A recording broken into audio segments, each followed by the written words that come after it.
Le métier de professeur, tout le monde le connaît. Notre propre parcours d'enfant, puis celui de nos enfants sont jalonnés de profs, tels des repères dans le temps, mais aussi des repères dans l'accès aux multiples savoirs dont ils sont les garants. Le professeur exerce un métier qu'il a choisi, il l'exerce avec rigueur et compétence, mais avant de se fondre dans l'entité enseignement, les profs sont des femmes et des hommes formidables, des bâtisseurs aux multiples facettes. Je suis Christophe Salomé, professeur des écoles depuis une trentaine d'années, et depuis 15 ans, je me promène d'école en école en tant que maître remplaçant. Je découvre régulièrement des personnes qui ont des choses à raconter, des personnes qui font, des personnes qui ne sont pas juste des enseignants, des profs, etc. Dans ce podcast, je leur donne la parole. Qu'est-ce qui leur a donné le désir d'enseigner? Quelles sont leurs valeurs, leurs passions, leurs attentes? Qu'ont-ils envie de partager? Prof, etc. Armande Altaï est née à Alep, en Syrie. Elle arrive à Marseille à la fin de la guerre. Alors qu'elle n'est encore qu'adolescente, elle découvre le chant grégorien au pensionnat où elle s'occupe d'enfants en difficulté. Elle ne s'arrêtera plus jamais de chanter. Son parcours initiatique commence par les beaux-arts, puis elle se forme au chant, à l'opéra et au conservatoire de Marseille. C'est dans les années 70 qu'elle monte à Paris et participe à de nombreux spectacles.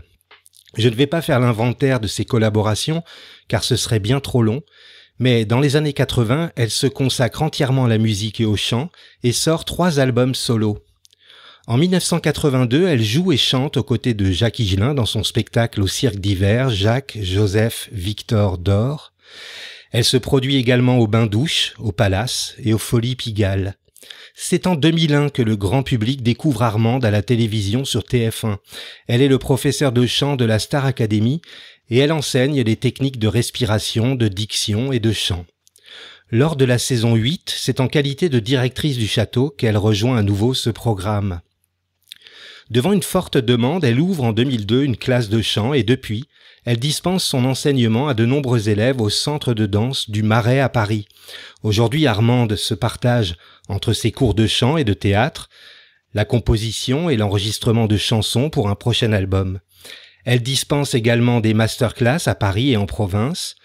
Elle revient aussi aux arts graphiques et elle travaille à l'illustration d'un livre pour enfants. C'est une prof hyper active que je reçois aujourd'hui. Armande Altaï, bonjour. Bonjour. Quel est le dernier air que vous avez fredonné aujourd'hui ou hier?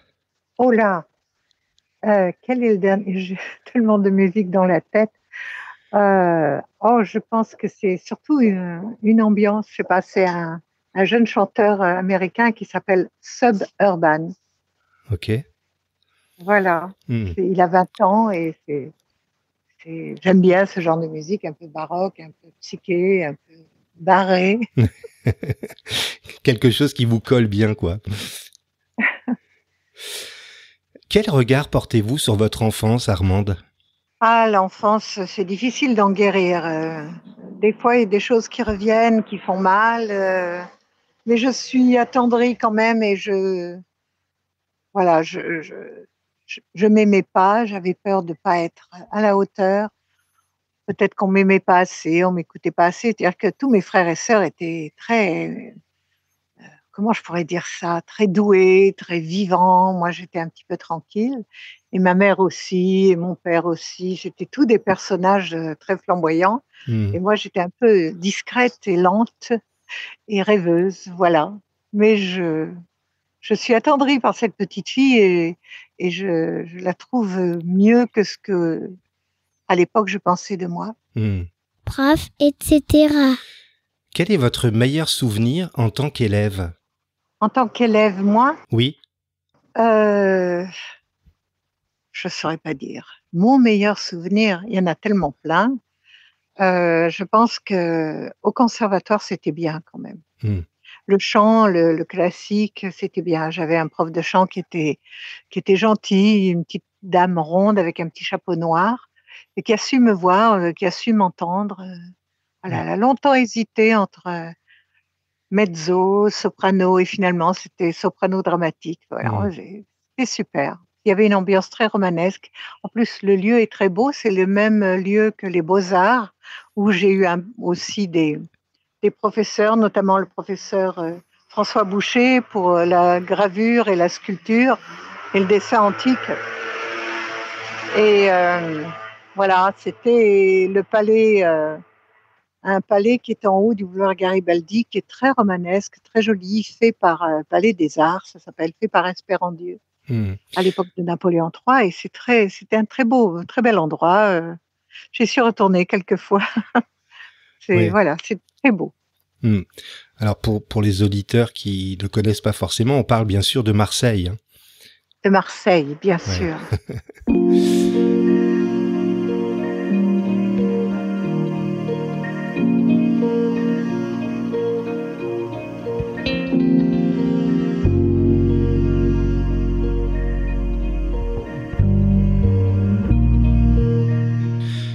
Vous avez été quel genre d'adolescente? Alors, j'avais une adolescence, c'était le pensionnat, les habits sombres, chanter à l'église du chant grégorien, et puis après, moi-même, je me suis occupée d'enfants plus ou moins handicapés parce que la religieuse qui s'occupait de nous, nous avait, ma sœur et moi, formés comme éducatrices. Donc, on a travaillé. Je pensais même, à un moment donné, prendre le voile. Ah oui. Et je me suis occupée d'enfants, même d'enfants qui avaient la mucoviscidose, et c'était terrible parce que on savait qu'on les reverrait plus. On allait faire des stages dans un endroit qui s'appelle la Bonne Jeanne, près d'Aubagne, où il y avait ces gens, ces enfants, plus ou moins abandonnés. Il n'y avait pas beaucoup de téléphone et c'était assez terrifiant. Mais le chant, déjà, quand on les faisait chanter, c'était extraordinaire parce qu'il y avait des enfants qui bégayaient, qui parlaient pas, et au moment du chant, un miracle se passait. Et voilà, les gens chantaient à tue-tête, les enfants chantaient à tue-tête, ils étaient heureux. Le chant, c'est une thérapie extraordinaire. C'est vrai.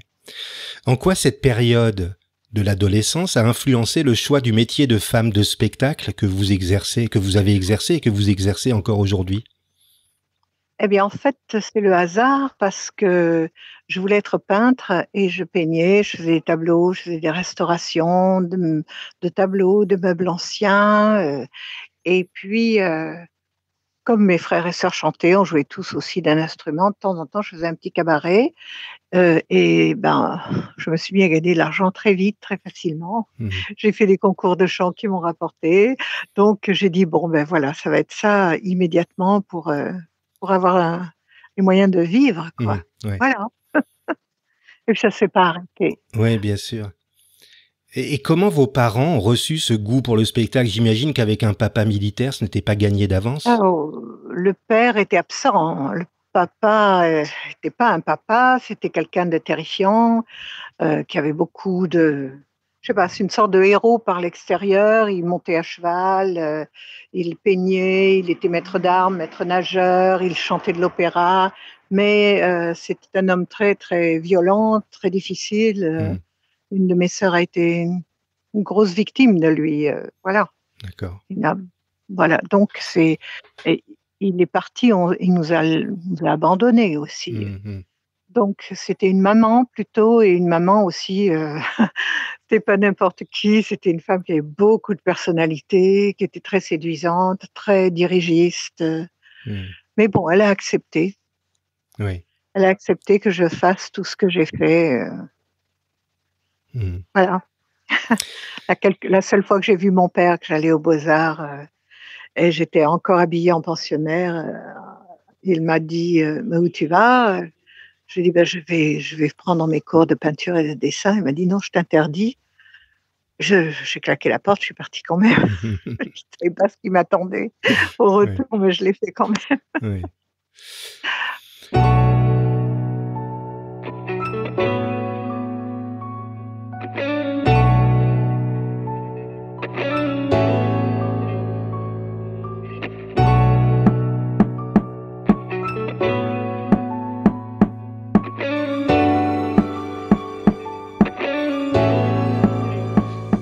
régulièrement, je repense avec nostalgie à tous les monstres de la chanson française, de Trenet à Brel, en passant par Aznavour, Brassens ou Barbara.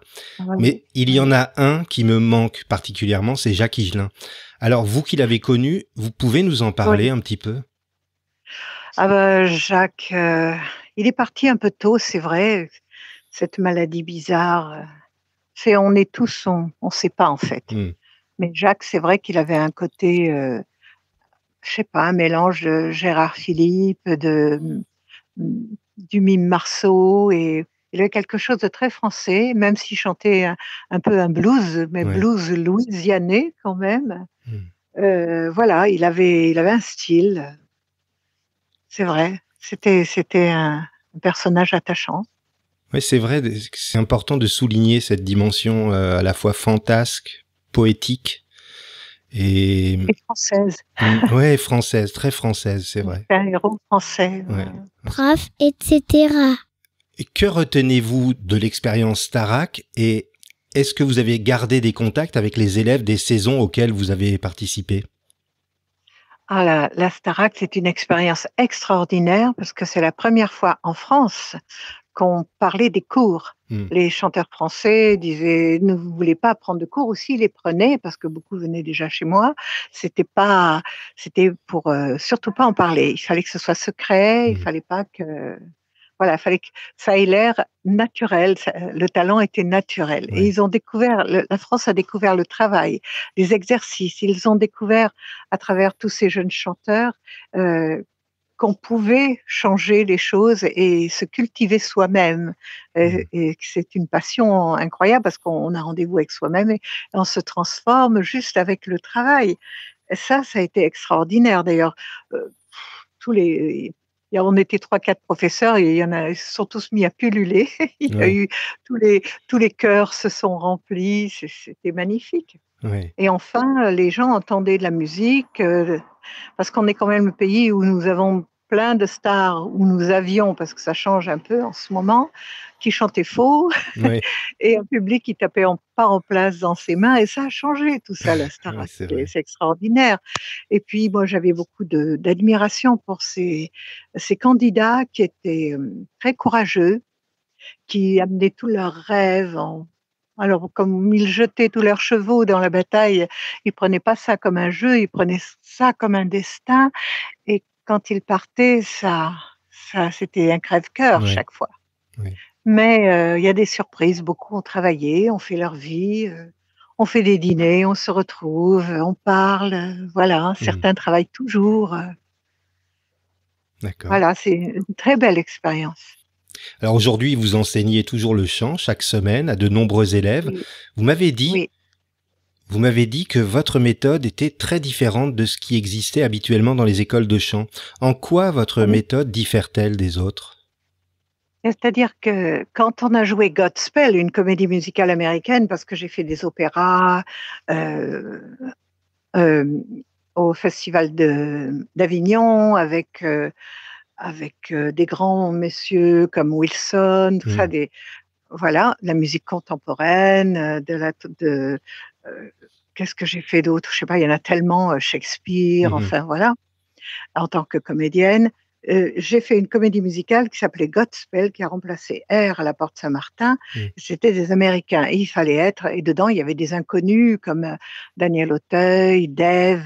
On a tous commencé très jeunes et il fallait être chanteur, danseur et comédien hmm. et ils nous ont fait faire des exercices incroyables et je donnais déjà des cours de chant même à l'époque, un peu classiques comme ceux que j'avais, et puis j'ai développé toute une technique, à base de méditation, à base de un peu et puis aussi c'était les années 70, on on faisait des exercices avec, des Tibétains, Ouais, avec des choses comme ça et ça m'a énormément, inspirée pour apprendre, pour, voilà.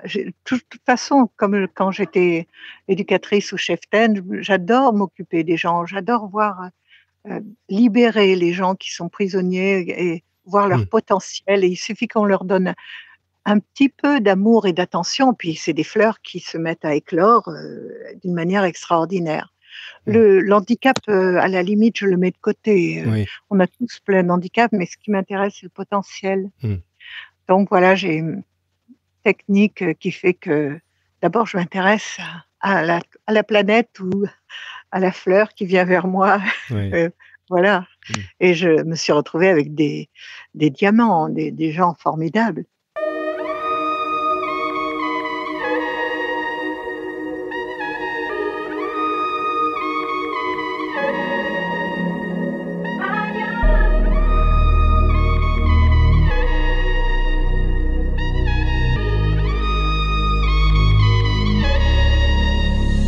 En 2007, vous êtes passé à l'écriture en publiant votre autobiographie, Cette musique qui me vient de loin.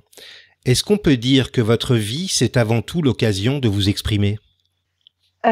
Ça m'a permis de dire, parce que je m'exprime dans mes chansons, je m'exprime en permanence, mais ça m'a permis de dire qui j'étais, d'où je venais, parce qu'on racontait tellement de trucs bizarres vis-à-vis de moi. Alors je suis née à Alep parce que mon père était dans l'armée française, il était officier à ce moment-là, et que pendant la guerre, parce que je suis née en 44, je suis une vieille dame, Mmh. heu, l'armée française était dans les comptoirs français ou dans les colonies françaises. Ouais. Donc, j'ai une sœur qui est née à Beyrouth, une autre en Turquie, et une autre à Alep avec moi, une autre à Damas, et puis mon frère est né à Bouaké en Afrique noire parce que voilà, on a été jusque là-bas. Mmh. Et donc, notre enfance s'est passée, dans des trains, dans des avions militaires, à dos de chameau même. On se déplaçait tout le temps, voilà. Ouais. Et quand, la la guerre d'Indochine est arrivée, nous sommes revenus sur Marseille. Mon père est parti donc, au Vietnam, et nous, on s'est retrouvés dans une ville qui nous a accueillis, où on a fabriqué des copains, on a fait des surprises parties, voilà, Mmh. c'était super. Mmh. Et Marseille est une ville extraordinaire. Avec la crise sanitaire, notre vie sociale a été radicalement bouleversée. J'imagine que pour vous, c'est également votre vie professionnelle qui s'est vue complètement transformée. Comment avez-vous vécu ces périodes? Très en colère. Ouais. Très en colère parce que Paris a été complètement, fermé, vidé, nous enfermés aussi, dehors c'était des policiers. J'ai jamais vu des policiers comme ça, Mmh. avec, des mitrailleuses et le doigt sur la gâchette. C'est pas possible ça. Ouais. De l'armée partout, je sentais, j'ai un très mauvais feeling. Ouais. J'ai pas cru du tout à tout ça. Mmh. J'ai senti que c'était quelque chose, de pas normal, et sans parler du fait que les artistes, ça a été une catastrophe. Ouais. Tous les projets sont tombés, voilà. C'est vrai. Donc j'ai une énorme, énorme colère. Voilà. Ouais. Lorsqu'on vous observe, je trouve que vous incarnez à la fois l'image de la femme française, élégante et raffinée, et une certaine excentricité peut-être un peu plus britannique. D'où vient ce mélange? D'où vient ce look tout à fait singulier? Alors je dirais que c'est pas un look, je dirais que Mmh. c'est une personnalité. C'est Ouais. vrai qu'en France, on est très coincé sur la chatoyance extérieure, et Mmh. pourtant on est le pays de la mode, mais voilà, et on est malheureusement pas très rock'n'roll, on est très, comme il faut, Ouais. et c'est dommage, et on est aussi très sur la mignonite, aiguë, Mmh. les chanteurs, les chanteuses surtout doivent être mignonnes, si possible très college girl. Ça fait qu'on se retrouve avec des femmes, de 55 ans qui continuent à chanter comme des petites filles. Ouais, c'est vrai. J'aime pas du tout ça, et c'est vrai que, j'ai fait mes 2 premiers disques en Angleterre et que j'ai beaucoup plus d'affinité. J'écoute cette musique d'ailleurs, soit Ouais. anglo-saxonne beaucoup plus. Mmh. J'ai cessé, j'écoute aussi des Français, hein, mais j'adorais tout. Les Gréco, les Brel, les Brassens, les Ferré, tout ça, toute cette époque-là, j'adorais. Mais après, beaucoup moins. Ouais.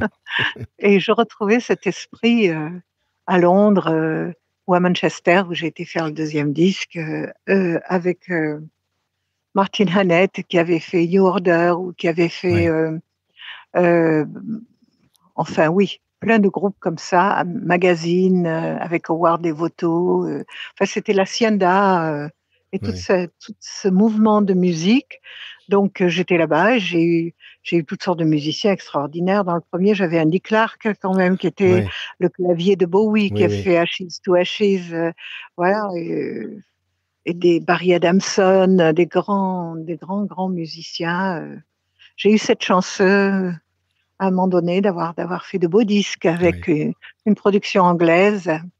Mmh. Et ça a marché. J'étais très heureuse. J'étais dans mes éléments. Et là-bas, les gens sont, euh, sont colorés, voilà. Mmh. Il y avait des chevelures incroyables, une manière de s'habiller tellement géniale. Et là, Ouais. on est revenu à Paris. Paris, c'est le conformisme, ou alors c'est des faux punks qui viennent avec des vestes punk de marque. Ouais, c'est ça. Prof, etc. Quel regard portez-vous aujourd'hui sur les émissions qui ont succédé à la Starac et en particulier sur le programme The Voice? Alors, The Voice, je trouve extraordinaire parce qu'on s'aperçoit qu'on a des voix Mmh. et des chanteurs formidables maintenant. Bon, les coachs, c'est pas toujours. Ils jugent des gens tellement supérieurs. Mais bon, il y en a qui sont formidables, aussi Ouais. qui sont naturels. Il y en a qui font leur numéro. Ouais. Il y en a qui t'apportent le bonheur parce que c'est pas simple d'être coach. Mmh. On tombe de son piédestal, les gens vous voient avec vos petits travers. C'est pas facile. Non. Je trouve que Florent Pagny est formidable parce qu'il est très naturel et puis on sent qu'il aime bien la chanson. Il en parle d'une manière très décontractée. Lui-même a beaucoup travaillé sa voix, donc il pourrait être un très très bon professeur de chant. Voilà. J'aime beaucoup Mika parce que Mika, il a un goût pour la musique moderne, contemporaine. Il est passionné aussi par les gens. Je trouve ça bien. Il a du style. Je ne vais pas parler de tous, hein, Non. mais j'ai trouvé aussi que Jennifer s'en sortait très bien parce que c'était déjà une élève très travailleuse, très bosseuse, très intéressée par la technique.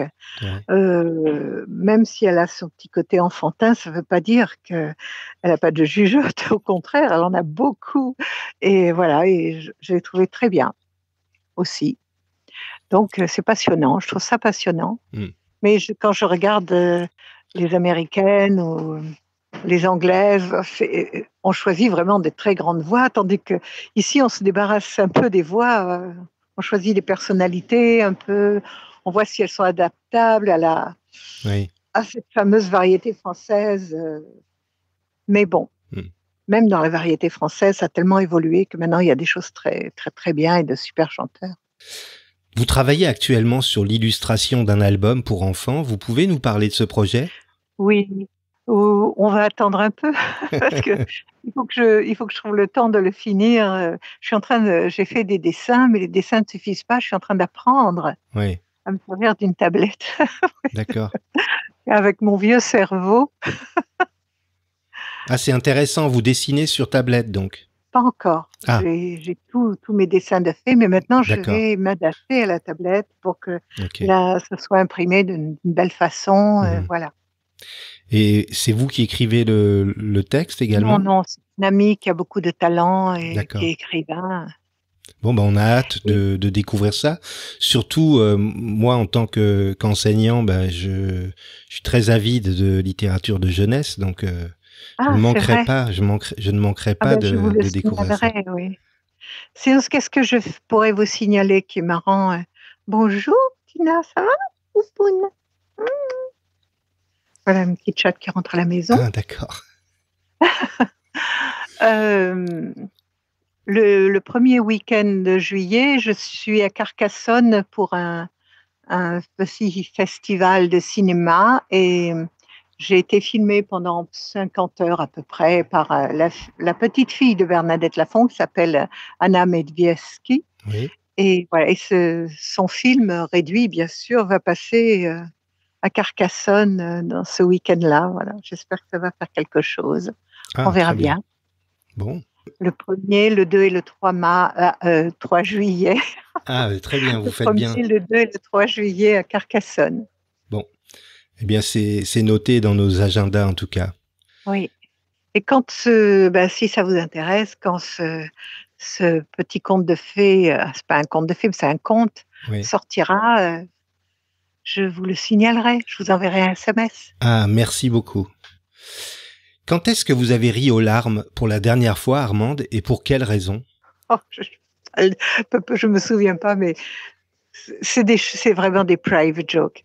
Ah Il oui. suffit que ma petite fille dise quelque chose qui est tellement dans son caractère, ou que je ris beaucoup de moi aussi parce que je panique, je me trompe dans les mots, voilà, et ça me fait rire. C'est les choses attachantes qui me font rire Ouais, aux larmes, les petites choses, les petits travers personnels comme ça. ouais.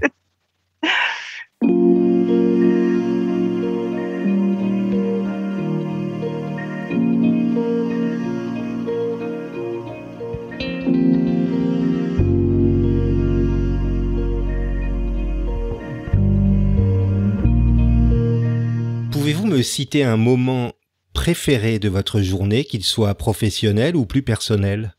Ah, le moment préféré, c'est quand je suis avec ma fille, ma petite fille. Quand j'arrive, comme aujourd'hui, Ouais, et que je m'installe dans le salon et qu'on commence à papoter.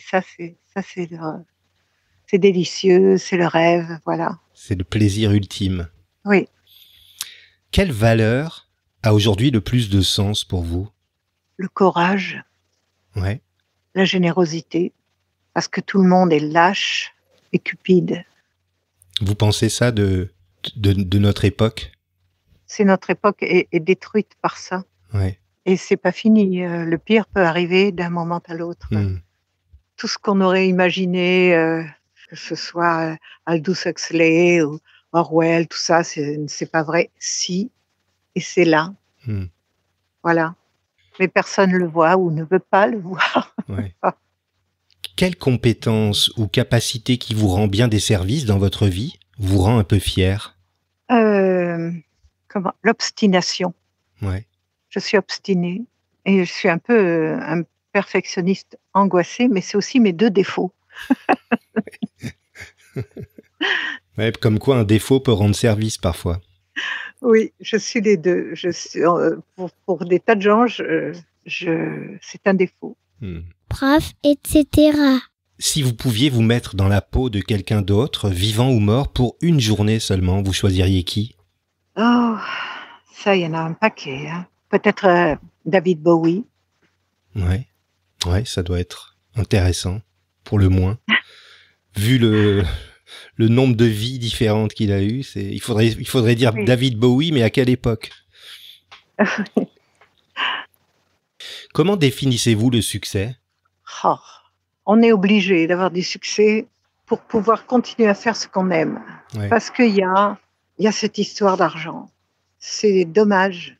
Hmm. On devrait pouvoir vivre un minimum avec de l'argent sans le gagner et pouvoir faire ce qu'on veut. Mais le succès, c'est quelque chose qui a un double tranchant parce que les gens vous aiment, mais ils vous le font payer cher si vous n'êtes pas exactement comme dans leur fantasme. Ouais. Et en même temps, le succès, c'est beau de partager, de rentrer en scène et de partager avec plein de gens. Mais c'est étrange parce que vous avez des personnes qui ont tout, qui sont très belles, qui ont beaucoup de talent et qui ne sont pas aimées. On ne peut pas obliger les gens à vous aimer. Et d'autres qui ont un petit quelque chose qui, heureusement, échappe à tout, qui a une petite troublance, un truc, et voilà, ça marche. Heureusement. Ouais, c'est vrai. C'est compliqué à définir le succès. Ouais. On arrive à la fin de cette interview, mais j'ai une dernière question à vous poser. Qu'est-ce que vous vous souhaitez pour les 2 prochaines années? Pour les 2 prochaines années, Ouais. oh là là, trouver une forme de paix, mais je pense que non, ça ne sera pas. Ça va être la guerre. Et puis accepter aussi, je ne sais pas si je les vivrai jusqu'au bout. Donc, parce que j'arrive à un moment où on ne sait pas. Je souhaiterais surtout que toutes les corruptions, et une grosse partie en tout cas, apparaissent au grand jour et qu'une chance existe pour les jeunes. Une chance. Ouais. Mais j'ai très peur de tout ce qui se prépare et notamment du climat. Voilà. On va essayer de garder cet espoir alors. d'un Oui. avenir pour la jeunesse. Oui. Merci beaucoup Armande d'avoir accepté mon invitation et merci pour vos réponses à mes questions qui sont parfois difficiles. Merci sincèrement à vous. Merci Christophe. Et puis à bientôt. Oui, j'indiquerai en description de cet épisode les références de vos albums que l'on peut découvrir ou redécouvrir. Oui. Si vous avez aimé cet épisode, vous, auditeurs, n'hésitez pas à vous abonner à Prof, etc. sur votre plateforme de podcast préférée. Si vous avez envie de m'aider, vous pouvez m'offrir des étoiles, 5 de préférence, sur l'application... D'accord. Oui, merci Armande. Sur l'application podcast depuis un iPhone ou un iPad, ou sur iTunes depuis un ordinateur. Vous pouvez également y laisser un commentaire. D'accord. Et si vous avez envie de partager votre côté, etc., comme Armande, eh bien écrivez-moi sur Twitter ou sur la page Facebook de Prof, etc. À vendredi. Au revoir.